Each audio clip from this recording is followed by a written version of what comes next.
Business et quelqu'un, c'est pas n'importe qui, quelqu'un qui a un illustre bagage, si vous voulez, dans les années 80, celui qui m'a besoin de dire avec Gaëtan Duval, qui représente plus que tout le miracle économique mauricien, celui qui fait une vigne avec réduction de taxes, toutes sortes de choses, donc qui fait une lance l'économie de l'île Maurice, le textile, etc. Voilà donc il est venu comme ministre des Finances et nous avons d'accord qui sur premier budget fin surprendre tout le monde, fin un coup d'épée dans l'eau, fin même résultat très négatif et la croissance qui était 3,7% comme aussi ministre des Finances en 2014, il chutait tout de suite quand il prend, il devient 3,4%.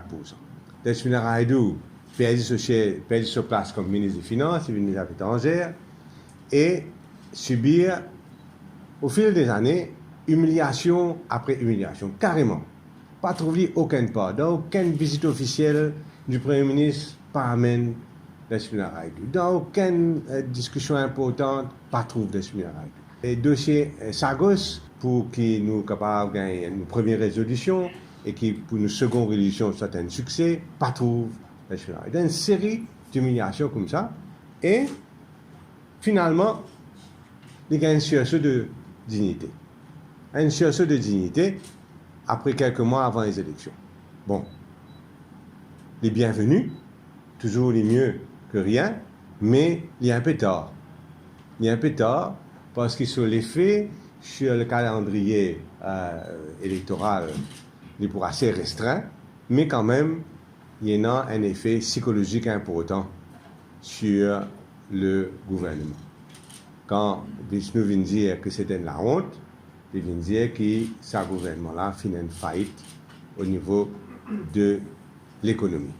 Il vient dire que son propre gouvernement est dans une faillite, est dans un état de faillite économique qui rejoint ce que le Père Mézé vient dire depuis quelque temps déjà, c'est-à-dire, premièrement, qui nous très inquiets pour la situation économique du pays, qui nous, taux de croissance effectif, qui jamais pas pour faire 3,8% cette année-ci. Et dans tout cela, c'est un qui fait sur l'entrée un bouffon, un riram. Jamais on trouve un autant, une plus grande bouffonnerie que ça dans 30 ans de carrière.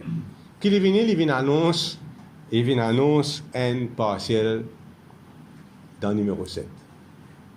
C'est lui qui peut refaire une partielle dans le numéro 7 à quelques mois d'une élection générale, besoin de donner un certificat fou.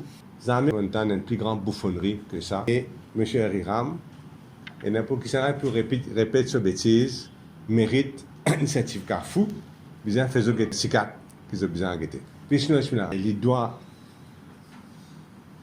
une explication à la population. Il doit une explication à ce mandat. Il n'est pas capable de aller comme ça même. Il doit une explication à ce mandat qui finit élu et finit démissionner comme député. Il doit une explication à la population en tant que ministre qui est démissionnaire. Et il est tout à fait inacceptable qu'il reste dans le silence et pour condamner par l'histoire, les besoins viennent expliquer et les besoins viennent donner bonne raison de cette démission. C'est très très important pour la démocratie.